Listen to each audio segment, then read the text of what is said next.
Good morning, this is Shelby Law with the Great Basin Fire Potential Briefing for Wednesday, August 24th, 2016. The main impacts are occurring in the short term, with some isolated thunderstorms occurring this afternoon over mainly the mountains of eastern Idaho and western Wyoming. Isolated lightning is possible with these thunderstorms, and also gusty outflow winds, which may affect ongoing fires in these areas.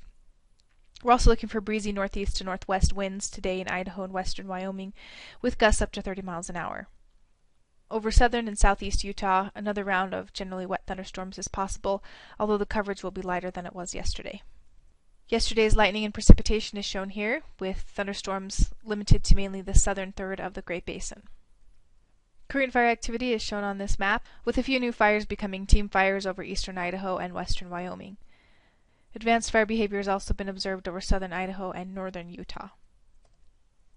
Precipitation over the past 7 and even 30 days has generally been limited to southern portions of the Great Basin, with northern Utah, southern Idaho, and western Nevada remaining quite dry for the time of year. Current fire danger indices remain very high across Idaho, northern Nevada, and northern Utah, with many stations coming in above the 97th percentile. This morning's water vapor imagery shows the area of low pressure moving across the southern Canadian coast and into the northern Rockies today. This low has dropped a cold front through the northern portions of the Great Basin, bringing cooler temperatures to much of the area for the next few days.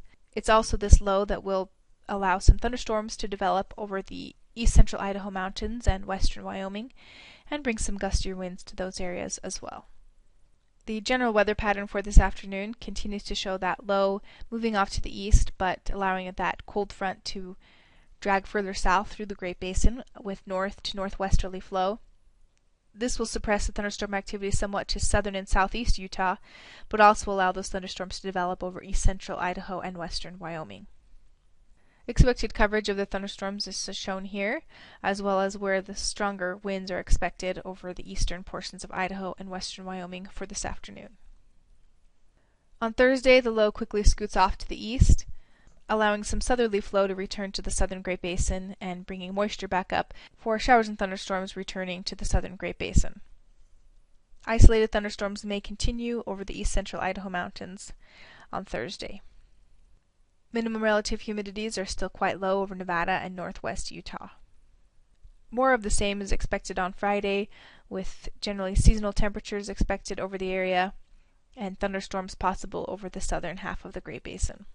Thunderstorms should clear out across the north as drier westerly flow moves into those areas, with continued isolated thunderstorm coverage mainly over Utah and portions of eastern Nevada. 3-day precipitation accumulations are shown here, with the bulk of the precipitation occurring over southern Utah, mainly in the Thursday and Friday time frame, with a chance of some isolated thunderstorms over the central Idaho mountains, mainly today and tomorrow. On Saturday, drier air continues to be in place over the northern half of the area, with a more moist air mass across the south.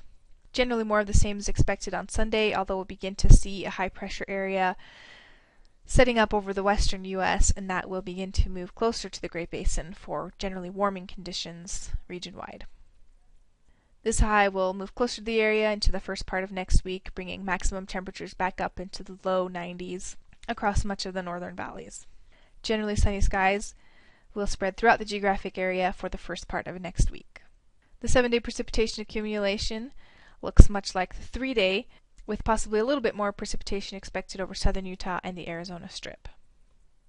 The extended forecast from the Climate Prediction Center is showing elevated chances for below normal temperatures over much of western portions of the Great Basin, with generally below normal precipitation except for the northern tip of the area. Looks like we'll begin to see the first hint of some fall-like weather moving into the Pacific Northwest.